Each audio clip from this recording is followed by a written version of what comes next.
बिहार विधानसभा चुनाव के परिणाम के बाद अब सबकी नजर इस बात पर टिकी हुई है कि राज्यसभा की 5 सीटों के लिए बिहार किसे मौका मिलने वाला है।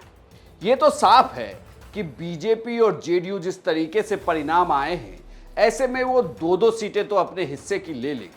असली गुनागणित तो आखिरी की 5वीं सीट पर है कि उस सीट से कौन जाएगा। लेकिन खेल यहां इतना भी आसान नहीं है। इसे आप ऐसे समझिए कि जब दिल्ली में नीतीश कुमार की प्रधानमंत्री मोदी और अमित शाह से मुलाकात होती है, तो यह मुलाकात सिर्फ इस मायने में खास नहीं कि 10वीं बार मुख्यमंत्री बनने के बाद नीतीश कुमार के दिल्ली का यह पहला दौरा था, जिसमें एक कटसी मुलाकात प्रधानमंत्री के साथ और गृह मंत्री के साथ, बल्कि इसे आप ऐसे समझिए कि इस मुलाकात में यह भी तय होना हुआ है कि बिहार में अगला कैबिनेट विस्तार कैसे होगा।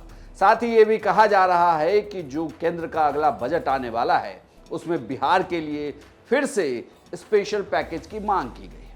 लेकिन खबर सिर्फ इतनी भर नहीं है कि मांग की गई है और मांग की पूर्ति हो जाएगी। लेकिन अब नजर घुमाइए आप उन 2 सीटों पर जिसके लिए बीजेपी को अब पूरा चक्रव्यूह रचना है।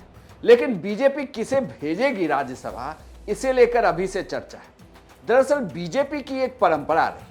बीजेपी की परंपरा ये है कि बीजेपी जिसे भी केंद्र में बड़ा ओहदा देती है, उसे राज्यसभा लेकर आती है। यानी कि देश की बड़ी सदन में लेकर आती है, वो लोकसभा हो या राज्यसभा, उसे स्टेट में नहीं छोड़ती। ऐसे कई उदाहरण हैं। अब जब नितिन नवीन को राष्ट्रीय कार्यकारी अध्यक्ष बनाया गया है, तो ये कहा जा रहा है कि जल्द ही वो विधायकी से भी इस्तीफा दे देंगे। अगर विधायकी से भी इस्तीफा देते हैं, तो ये कहा जा रहा है कि केंद्र में लाने के लिए बीजेपी उन्हें राज्यसभा भेज देगी। और जिस तरीके से चुनाव परिणाम आए हैं, तो बीजेपी के अपने कोटे से 2 सदस्य तो राज्यसभा जा ही सकते हैं। इसीलिए कोई किंतु परंतु नहीं है और इसी फॉर्मूले के तहत नितिन नवीन जो है वो राज्यसभा चली जाएगी। लेकिन बात अब हो किसकी रही है?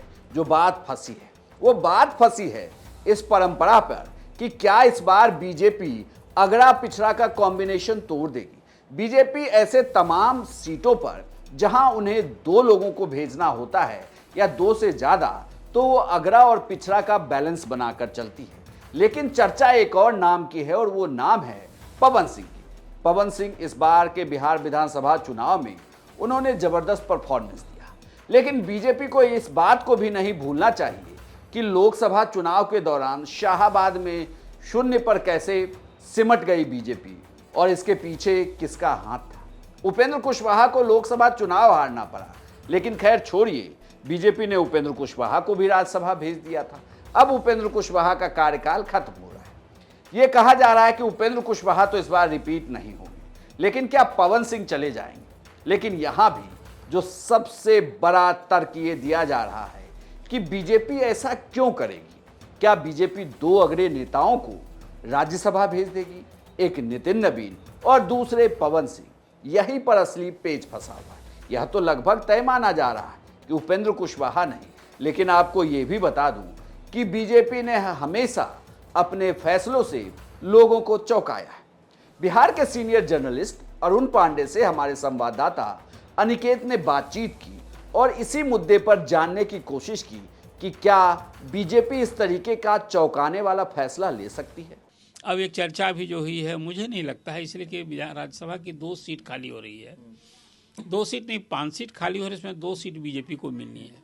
तो एक सीट जब नितिन नवीन को जा रहा है, तो फिर दूसरी सीट कोई अपर कास्ट का व्यक्ति उस सीट से जाएगा। मुझे लगता है कि सामाजिक समीकरण जो बन गया है, ये नितिन नवीन न होते तो एक चर्चा हो सकती थी।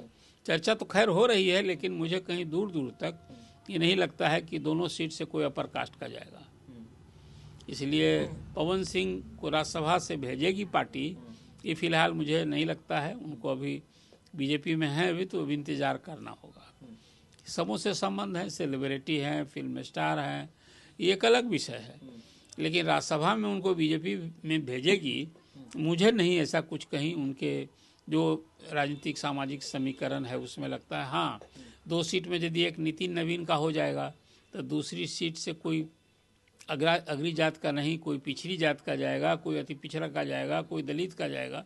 पवन सिंह के जाने का मुझे कोई सामाजिक समीकरण कहीं से नहीं दिखता है। अगर बीजेपी नितिन नवीन और पवन सिंह दोनों को भेज देती है तो समझिए कि वो एक साथ दो परंपराओं को तोड़ देगी। एक तो वो अगला वर्सेस पिछड़ा का समीकरण तोड़ देगी। दूसरी बड़ी बात वो कि दोनों सवर्ण इस बार राज्यसभा चले जाएंगे। लेकिन क्या ये बीजेपी के लिए इतना आसान है, वो भी उस राज्य से दो नेताओं को भेज देना जहां जातीय संरचना को साधे रखना भी एक बहुत दूर की कौड़ी लगती है। यानी कि आपको उसे हर हाल में साधे रखना होगा, किसी भी कीमत पर टूटने नहीं देना है। तो क्या ये इतना आसान है कि पवन सिंह की भी राज्यसभा में एंट्री हो जाएगी, वो भी इस शर्त पर कि उनके साथ नितिन नवीन भी राज्यसभा जा रहे हैं?